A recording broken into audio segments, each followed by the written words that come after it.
제조업 투자를 사실은 지금 몇 년 동안 쉬었죠. 골든타임이었어요, 지금. 우리가 하고 있는 것들은 다 돈을 벌고 있어요. 그런 점에서 문제가 없는데 점차 기울기가 가파르게 꺾이고 있다는 거죠. 우리나라 배를 팔면은 마진이 많이 남는 이유가 그 안에 들어가는 모든 기자재가 다 국산인데요. 잠식되고 있어요. 그리고 거기에 납품하는 업체들이 지금 굉장히 경쟁력이 떨어져요. 게다가 낙후돼 있으니까 청년들도 가기 싫어하고, 뭐 시작할 때는 당연히 최저임금 플러스 얼마 차이 안 나는 수준의 박봉이니까 더 가기 싫어하면 그 기업들이 싹 무너졌을 때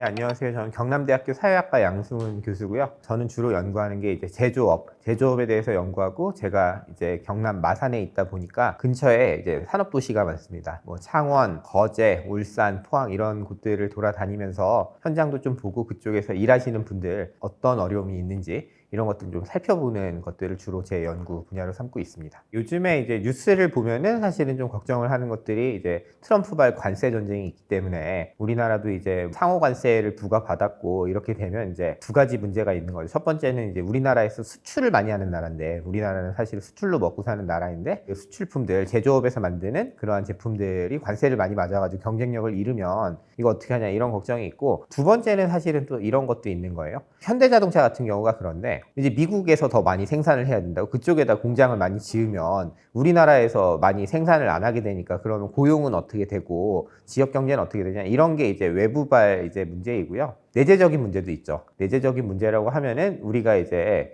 뭔가 첨단 제품을 우리나라가 지금 반짝반짝한 아이템이 별로 없어졌거든요. 이제 그런 문제들, 그러면 우리 미래 먹거리가 무엇이 될 거냐, 이런 것도 있고, 기존에 우리가 수출을 많이 했던 제품들이 예를 들면 뭐 자동차, 반도체, 조선 이런데 약간씩 다 지금 문제가 있죠. 반도체는 뭐 HBM을 삼성전자가 잘 생산을 못한다. 뭐 자동차도 지금 뭔가 되는 것 같은데 아까 말씀드린 그 외부적 여건에 굉장히 취약하다.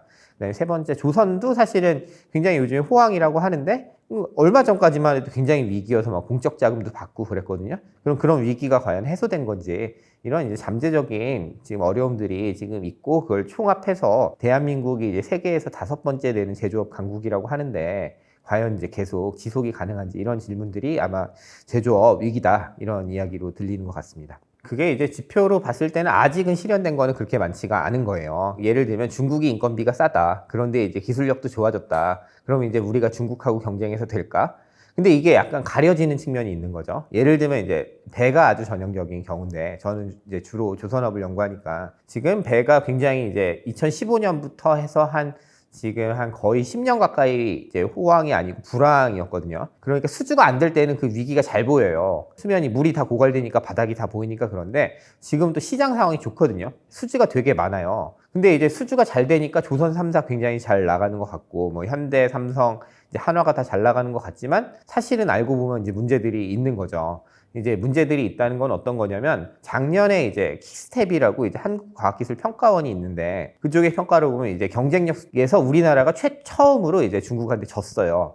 우리나라가 뭐 이제 LNG, 컨테이너선 이런 거 다 잘 한다고 하는데 LNG도 이제 뒤지는 걸로 나와요. 그러니까 아직은 좀 프리미엄을 줘가지고 한국 배를 선호하긴 하는데, 앞으로 조금만 지나면 이제 금방 추격당하고 기술적으로 이제 우리가 우위가 없네, 이러한 생각이 들 수가 있는 거고, 반도체 역량도 이제 거의 따라왔죠, 중국이. 어저께인가 그저께 발표된 지표를 보면은 이제 그것도 기술 평가를 하거든요. 이제 거의 따라왔다. 우리가 뭐 3나노 공정, 그 이하 공정들을 잘 이제 하니까 우위가 있다고 하지만, 지금 사실은 반도체 같은 경우 ASML의 이제 최첨단 장비를 이제 중국에 안 팔잖아요. 지금 미국이 제재해가지고. 그럼에도 불구하고 좀 경쟁력이 이제 처지는 걸로 보면은 앞으로 더 빠르게 따라잡히지 않을까, 이런 위기들이 좀 있는 것이고, 그러한 점에서 점점 우리가 어떤 우위를 가질까, 이런 게 고민이고, 사실은 그 기저에 더 큰 문제들이 있어요. 이따가 이제 많이 말씀을 드리게 되겠지만, 공급망 자체가 굉장히 이제 문제가 있습니다. 이게 모든 걸 다 이제 중국에서 조달하게 되니까, 사실은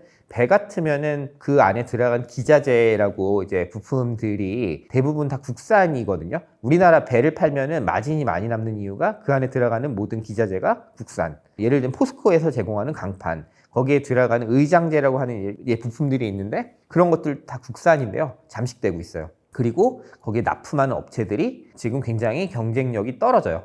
자동화도 많이 안 돼 있고, 그러니까 원가가 많이 들고, 원가가 많이 들다 보니까 생산성도 나쁘다는 이야기고, 게다가 낙후돼 있으니까 청년들도 가기 싫어하고 박봉이니까 더 가기 싫어하면 그 기업들이 싹 무너졌을 때 사실 산업은 생태계인데요. 대표주자만 중요한 게 아니고 그 기저에 있는 곳들이 중요한데, 그러한 기업들이 숫자로 보면 어떤 거냐면 이자조차 제대로 못 내고 있는 회사들이 굉장히 많다. 자동차 부품업체, 그 다음에 조선업체들 중에 이제 위치상으로 보면 조선기자재업체는 대부분 경남에 있고요. 자동차 기자재업체들은 경북하고 경남에 많이 있는데, 이 기업들이 한계 상태에 다다른 경우가 많고, 현대자동차 같은 경우에는 회사 자체는 잘 나가는데 거기에 있는 공급망에 있는 회사들은 굉장히 빈사 상태고, 또 전기차 전환 같은 경우에서도 좀 떨어지는 게 기존에 이제 부품망에 있는 소부장 업체들이다, 이렇게 설명을 드리면 되겠죠. 제조업 투자를 사실은 지금 몇 년 동안 쉬었죠.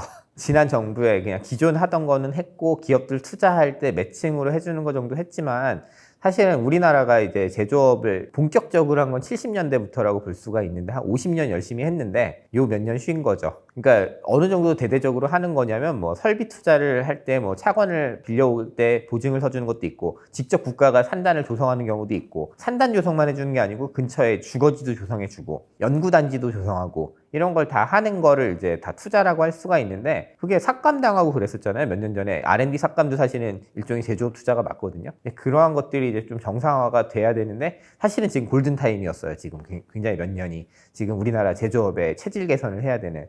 그러니까 지금 굉장히 안타까워하고, 예전에 굉장히 적정한 수준에서 계속 유지했으면 될 투자를 지금 뭐 100조를 해야 된다, 이런 얘기들이 다 그런 이야기들하고 연결이 돼 있습니다. 잘 이해가 안 돼요, 저도.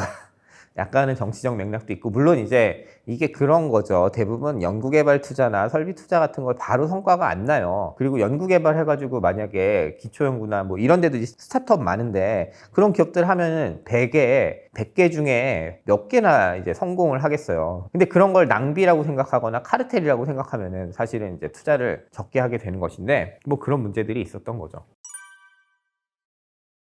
원청 정규직 되면 생산직도 괜찮죠. 현대자동차는 최대 연봉이 1억 5천이고 평균 1억이 넘어요. 그리고 중공업, 현대중공업 같은 경우도 거의 그거에 준하고, 대부분 이제 생산직들도 그렇게 대기업의 정규직일 경우에는 평균 1억이 다 넘는데요. 문제는 거기에 이제 납품하는 업체나 아니면 같은 일을 하는데 하청에 있는 업체에 있는 이제 노동자들 같은 경우에는 뭐 시작할 때는 당연히 최저임금 플러스 얼마 차이 안 나는 수준의 우리 내채공이라고 하는 내일채용공제나 받아가지고 이제 몇 년 더 일했을 때 얹어주는 형태이지, 사실은 임금은 굉장히 묶여 있고, 그러니까 이제 굉장히 사실은 회사도 줄 여력이 없고 받는 사람들도 사실은 비전이 없는 그런 상황이 되다 보니까 지금 굉장히 박봉이라고 말할 땐 그런 문제인 거죠. 이런 게 같이 공존하는 거예요. 예를 들면 재작년부터 이제 현대자동차가 이제 생산직 공채를 10년 만에 시작했어요. 거꾸로 말하면 10년 동안 생산직 정규직을 안 뽑았다는 얘기인데, 이제 뽑았더니 그때 400명 뽑는데 12만 명 지원했어요. 300대 1.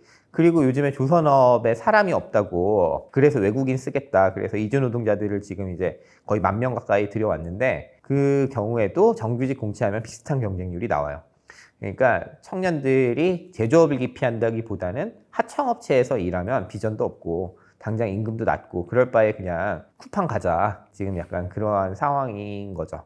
이게 약간 급한 불을 끄는 거죠. 예를 들면 뭐 언어적인 소통, 뭐 예전보다는 확실히 이제 교육이 좋아져서 일할 수 있는 수준은 되는데, 사실 또 와가지고 아무리 뭐 그 나라에서 태국 같은 데서 용접을 배워가지고 그 나라에서는 잘 하더라도 조선 용접 같은 거 굉장히 어렵거든요. 그럼 또 와가지고 일에 익숙해지는데도 몇 달 걸리고, 근데 이제 이 사람들이 이제 비자 때문에 한도가 있기 때문에 뭐 물론 갱신할 수 있지만, 그러다 보면은 이제 그거 따라잡고 뭐 그러면은 사실은 한 명의 몫을 잘 해야 되는데, 한 명의 몫을 잘 못하고 한 0.7인 정도의 수준의 일을 한다고 지금 있다고 보시면 되고, 뭐 점점 따라잡히더라도, 그러니까 그분들의 기량이 올라오더라도 때 되면 또 가시고 이러니까, 사실은 우리나라의 내재적으로 역량이 기술력이나 숙련이 좀 붙어 있어야 되는데, 그런 문제가 지금 있는 거죠.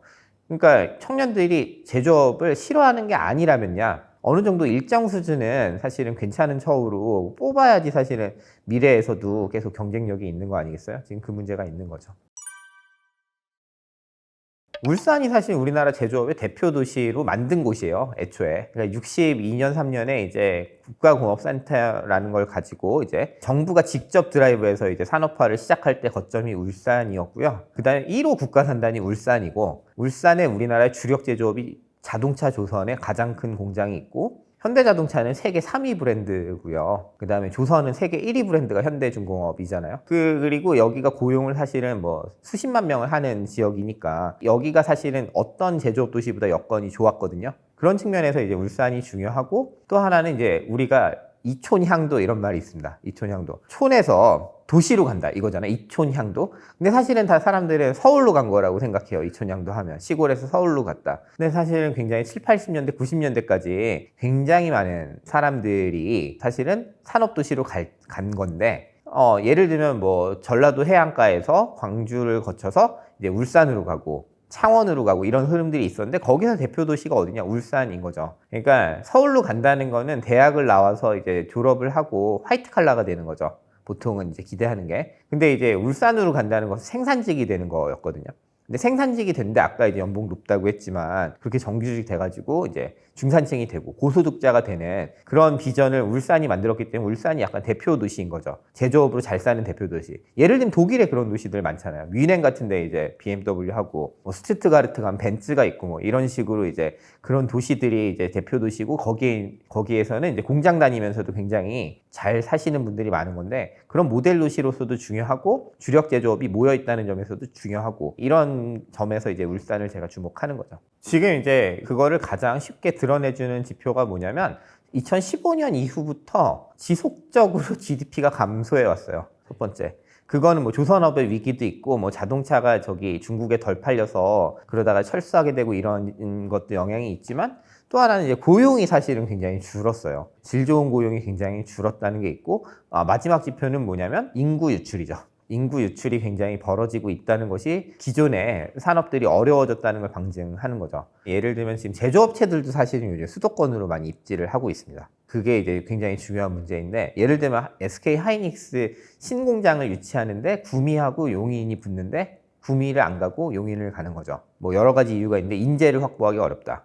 그리고 사실은 이제 아까 울산이 대표 도시이고 우리나라에서 가장 큰 산업 도시고, 사실 울산 사람들이 예전에 산업 수도라고 불렀거든요, 자기들을. 근데 이제 자동차도 예를 들면 부품 클러스터가 점점 경기 남부로 가고, 그러다 보니까 경기 남부, 충남을 합하면 사실은 여기가 가장 큰 제조업 클러스터가 되고 있다는 것이죠. 그런 측면에서 이제 공간 분업이라고 하는데, 그런 분업적인 측면에서도 지금 동남권 울산이나 경남이 지금 좀 위기에 있는 상황이라고 볼 수가 있겠습니다. 그러니까 이제 뭐 이랬던 것 같아요. 여기는 그냥 뭔가 공장만 있으면 된다 이런 마인드가 지역에도 있었던 것 같고, 두 번째는 연구소 같은 것도 사실은 울산에 좀 있었거든요. 자동차 연구소도 있고, 조선 당연히 연구소가 있고, 석유화학은 대전에 있었지만 그래도 이쪽에도 뭐가 있었는데, 연구소들이 일단 대전이나 수도권으로 많이 갔고요. 그 한 2, 30년에 거쳐서. 예를 들면 현대자동차는 남양연구소가 화성에 있죠. 경기도 화성에 있고, 그 다음에 중공업에 사실은 엔지니어들이 공대를 나온 학사, 석사, 박사들이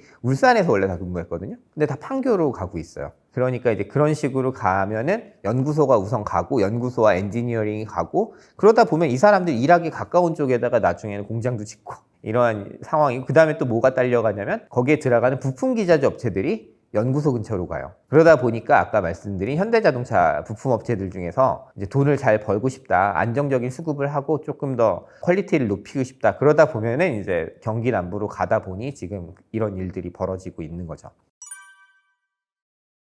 원래는 이제 중국이 완성품을 만드는 것들을 우리나라나 뭐 여러 나라들이 중국으로 넘겼던 거죠, 처음에.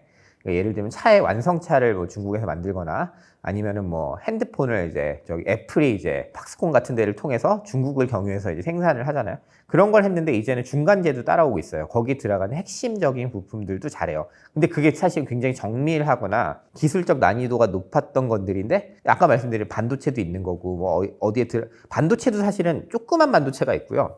큰 반도체도 있어요. 차에 들어가는 반도체 이런 건 크거든요. 그런 것들을 이제 야금야금 대체하더니 점점 미세화까지 이제 진행이 되는 거죠. 그러한 점에서 이제 중국 제조업의 경쟁력이 높아진다는 거고, 그 다음에 뭐 예를 들면 우리 이제 가전제품에서도 상당히 AI를 쓰고 이런 것들 중국계 대체하고 있잖아요. 예를 들면 로봇 청소기도 이제 더 이상 이제 뭐 국산 뭐 따라잡을 수가 없을 수준이 됐고, 심지어 이제 비싸지기 시작했죠. 고급화까지 겪는다는 거는 이제 품질로서 인정받는다는 그런 것들이고, 이제 더 이상 생산 기지가 아닌 거죠. 그러니까 그 우리가 생산을 하기 위해서 아까 말씀드린 대로 연구 개발도 필요하고 거기에 들어간 중간재도 필요하고 마지막에 최종 생산을 잘할 수 있는 생산 역량 혹은 제조 역량도 필요한데 이제 다 갖추게 되는 풀 패키지를 다 갖추게 되는 이런 건 사실은 어디만 가능했던 거냐면 미국, 독일, 일본만 가능했고 우리는 하고 싶었던 거거든요. 우리 이제 연구 개발을 조금 잘 하고 중간재를 이제 슬슬 대체해 보려고 우리는 뭐랄까 차를 100km 시속 100km로 고속도로를 달렸다면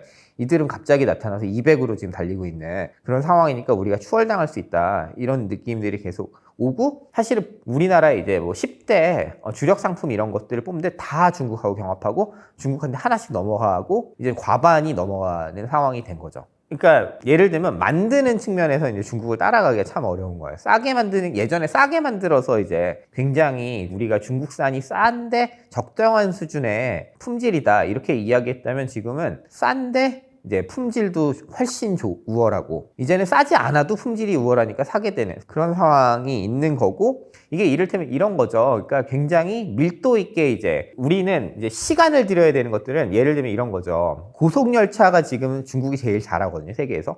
그거는 모든 구간을 다 뚫으니까 양을 이길 수가 없는 거예요. 사실 양을 이기려면 시간이 필요한데 시간이 필요 없는 거죠. 여기는 중국 땅이 넓고 여기를 다 뚫어보면서 이제 진출하는 거거든요. 대부분의 제조업들을 그렇게 하고 사실은 그럼 손해가 많이 나겠죠. 근데 국가가 전폭적으로 뭐 보조금을 주기도 하고 금융을 동원해서 지원해 주기도 하고 그 다음에 중국이 또 사실은 굉장히 해외 기업들하고 합자에 대해서 열린 마음이거든요. 그러다 보니까 그 기술력 흡수도 굉장히 빠르니까 우리가 생각하는 거 이상으로 사실은 한 2만 불 정도 이제 근처에 오면 우리의 중진국 함정이라고 굉장히 어려워져야 되는데 중국은 25년까지는 한국 정도는 대체하겠다. 30년이 되면은 독일이나 일본 정도는 대체하겠다. 45년이 되면 미국을 대체하겠다. 뭐 이런 전략들이 실제로 작동하고 있는 거죠, 지금. 태국이나 뭐 아니면 인도네시아, 뭐 말레이시아 이런 데하고는 인건비 얘기를 할 수가 있겠으나 지금 이제 뭐 중국하고 인건비만 갖고 얘기하기에는 이제 예전에는 뭐 5분의 1에서 10분의 1 사이였다고 하는데 지금은 제가 볼 때 한 반까지는 거의 따라오는 것 같고요. 그러니까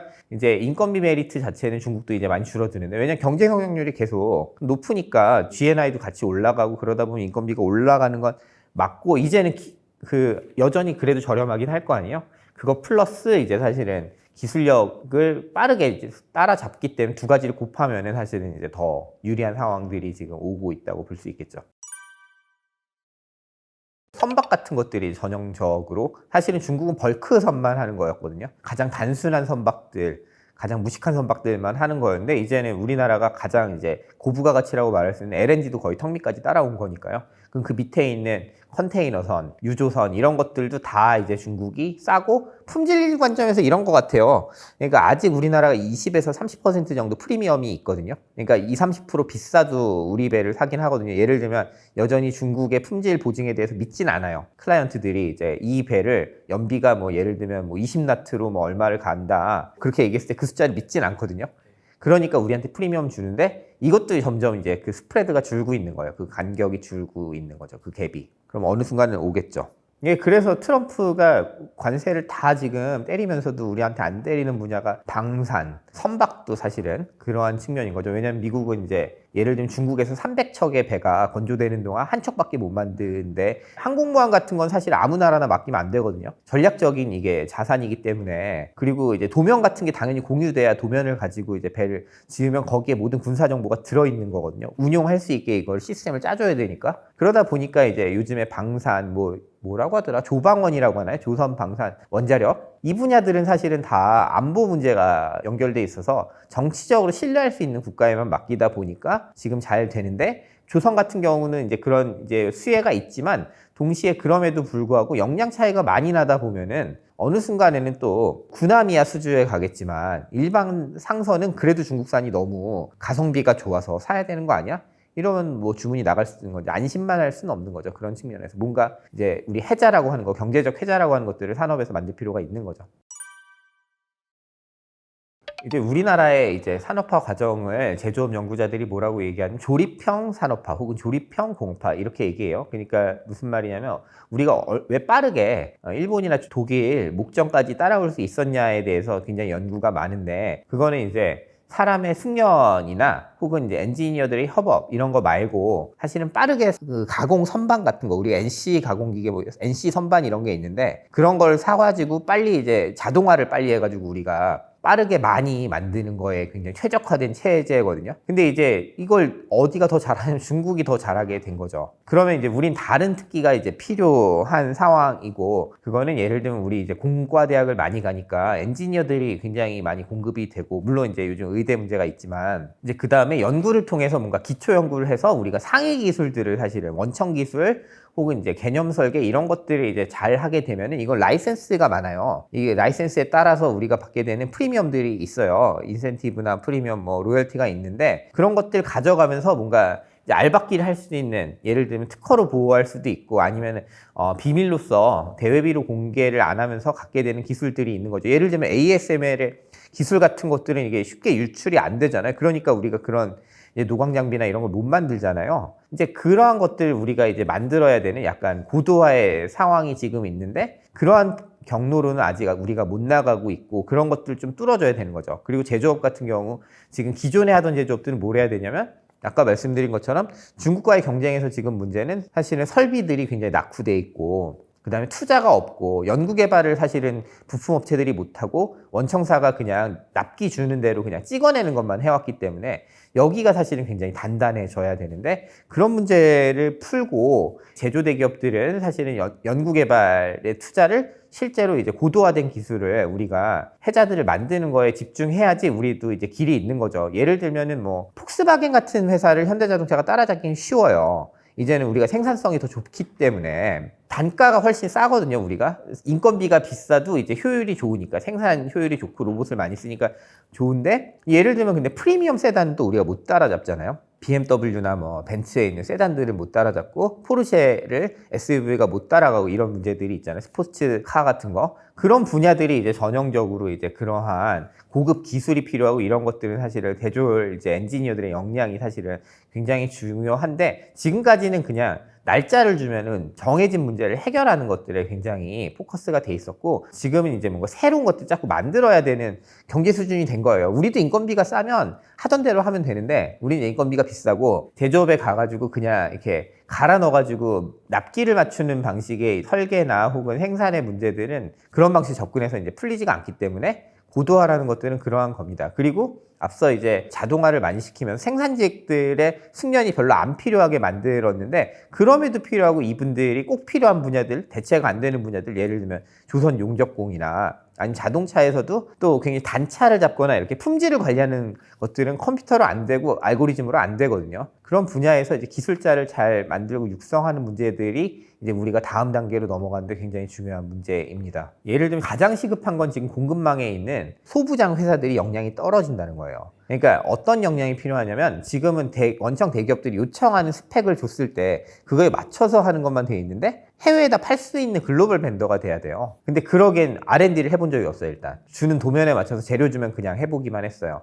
그러면 이제 R&D 하려면 대졸자를 뽑아야 되는데 대졸자들은 박봉이라고 가기 싫어해요. 근데 그 사람들 돈을 많이 주려면 투자의 의지가 있어야 되고 사업을 확장하고 또 해외에다 판로를 열어야겠다는 사실 그러한 것들이 필요하잖아요. 경영진의 그런 결정이 필요한데, 이런 데들이 대부분 이제 승계 문제도 있고, 내 아들이 할 거면은 내가 투자를 좀 내가 빚을 져서라도 좀 해보겠는데 별로 그럴 의욕이 없네? 그럼 안 하고. 그렇기 때문에 사실은 지금 우리 중소, 중견기업들, 제조업에 있는 그러한 소부장에 있는 기업들 를 어떻게 이제 활성화시킬 거냐는 문제가 있고, 뭐 가장 극단적으로는 좀 M&A를 하면서 혹은 일종의 구조조정을 하면서 옥석을 가릴 필요가 있고, 그러면서 좀 대형화 시켜줄 필요도 있겠고, 대형화 해야지 사실은 또 R&D도 하고 마케팅도 할 거 아니에요. 지금 뭐 조그만 회사에서 뭐 볼트 너트 몇 개 만들어서 뭐 몇만 개씩 파는데, 그런 회사들은 그런 거 할 리가 없고 좀 규모를 만들어줘야 될 거고요. 또 하나는 사실은 이제 그런 기업들이 너무 이제 우리한테 중소기업 하면은 우리 조조소 같은 드라마도 있지만 사실은 굉장히 이제 좋지 않게 생각하잖아요. 그러니까 스마트 팩토리 같은 것도 굉장히 많이 작업을 해야 되고, 스마트 팩토리가 단순히 무슨 자동화를 높이고 ERP를 설치하고 IoT를 설치하고 이런 문제가 아니고, 환경 개선 관점에서 청년들이 와서 일하고 싶은 회사를, 공장을 만들어준다는 차원에서 좀 필요한 것 같고, 마지막으로는 새로운 피해 수혈이 필요해요. 그러니까 예를 들면 이제 나는 중간재 부품 회사로 세계 넘버원이 되고 싶은 공대생들이 있어요. 사실은 스타트업을, 제조 스타트업을 하고 싶어 하는 친구들이 많이 있습니다. 근데 지방에 사업장들이 많으니까 이제 경남이나 뭐 울산이나 혹은 경북 이런 데서 사업을 시작하면요, 문제가 뭐냐면 펀딩을 받을 데가 없어요. 그러다 보면은 또 서울로 와서 이제 투자자를 찾다 보면은 회사를 경기 남부로 옮기게 돼요. 근데 경기 남부는 사실은 기존의 이제 그 제조업체들하고도 연계가 떨어지잖아요. 그러니까 약간의 여러 가지 부담들이 있는 거예요. 그렇다면 사실은 지방에서 제조업으로 이제 소부장 기업을 하더라도, 새로 스타트업을 하더라도 충분히 이제 투자도 받을 수 있고 많은 기회를 받을 수 있는 방식으로 조직하면서 요 생태계의 허리를, 중소중견기업의 허리를 단단하게 만들면은 또 우리 지금 잘하고 있는 것들이 있기 때문에 뭐 몇십 년 또 잘 가지 않을까. 그리고 지금 AI를 얘기하면서 사실 앞에 계속 많이 요즘 붙는 말이 제조 AI거든요. 앞서 말씀드린 그런 문제들이 다 고도화하는 문제, 그다음 중소 중견기업의 그 밸류를 높이고 스케일을 높이는 문제가 다 그런 거가 연결되기 때문에 사실은 이제 개발자가 근무하고 싶어하는 그 소프트웨어 엔지니어들이 근무하고 싶어하는 환경으로 제조업을 업그레이드하는 것도 같이 여기에 얽혀 있는 문제죠. 이게 선순환 구조만 갈 수 있다면 또 역량이 있죠. 우리가 역량이 없다는 게 아니고 지금 이제 자꾸 치고 들어오는 중국이 있고 여전히 해자를 가지고 우리를 앞에서 넘어오지 못하게 만든 독일이나 일본의 그 기술력이 있기 때문에 좀 충분히 해볼 만하다. 그런 상황에서 이제 앞뒤가 다 같이 맞아야겠지만 그런 문제들이 있다고 보고 있습니다.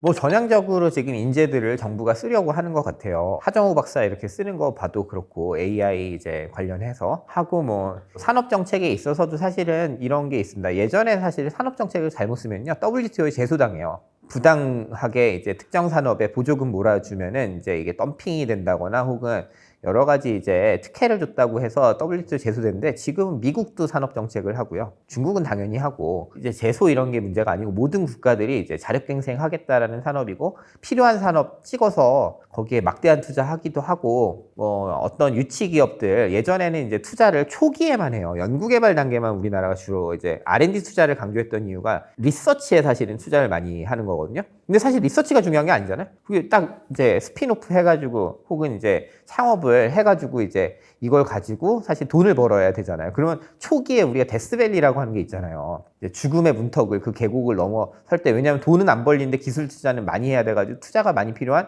회사가 창업하고 나서의 그 단계가 있는데, 예전에는 그런 데다가 정부가 투자하면 다 제소당했는데요. 지금은 이제 그걸 하자는 분위기입니다. 유치 산업에 있어서는 우리가 전주기 투자하자 이런 말 하거든요. 리서치부터 디벨롭먼트, 그리고 나중에 수익을 창출하기 전까지 정부가 투자를 하자는 이제 방향으로 패러다임이 바뀌고 있기 때문에 지금 그런 방향으로 가야 되는 거죠. 아까 앞서 말씀드린 것처럼 이제 글로벌 벤더들을 사실은 이 중간지에서 많이 만들어야 한다니까요. 이제 그렇게 됐을 때 그런 투자들을 할 수 있는 여건이 됐기 때문에, 그리고 그런 방향성에 대해서 어느 정도 지금 새로운 정부는 이전 정부와는 달리 좀 공감하고 있기 때문에 좀 투자를 적극적으로 하면은 또 기회가 열릴 수도 있겠죠. 근데 다만 이제 중요하다고 제가 보는 관점에서는 그 투자를 그냥 두면 전부 다 또 서울 수도권으로 하게 되고, 지방에 있는 그러면 제조 인프라를 쓰는 대신 또 새롭게 짓게 되면 이게 낭비이기도 하고, 사실은 인구 집중이 너무, 우리나라는 지금 비수도권의 인구 유출, 수도권의 인구 집중이 굉장히 많은 사회 문제를 만들고 있기 때문에 기존에 있는 인프라를 업그레이드하는 방식으로, 그리고 거기에 더 투자를 하는 방식으로 하는 게 더 효과적이겠고, 물류의 이동 관점에서 보면 부산항을 활용해야 하기 때문에 남쪽에 투자를 하는 것이 더 좋긴 하겠다, 이런 생각을 갖고 있습니다. 우리가 하고 있는 것들은 다 돈을 벌고 있어요. 그러니까 그런 점에서 문제가 없는데, 점차 기울기가 지금 가파르게 꺾이고 있다는 거죠. 그리고 어떤 문제들이 거기에 엮여 있는지 이제 어느 정도는 알려져 있어요. 그러므로 제가 이제 이런 말씀을 드리는 것들은 지금 제조업의 공간 분업이랄지, 예를 들면 뭐 머리 기능은 다 수도권으로 가고 굉장히 생산 하청처럼 지방이 돌아간다거나, 혹은 인재들이 이제 괜찮은 중소 중견기업에 가지 않는다거나, 이런 것들은 사실 어느 정도 알려진 문제이고 해결할 수 있는 아이디어들도 사실은 굉장히 많이 나오고 있는 것들이기 때문에, 사실 우리가 같이 좀 머리를 맞대고 정책이 잘 작동하면은 많이 개선될 것이라고 저는 보고 있습니다.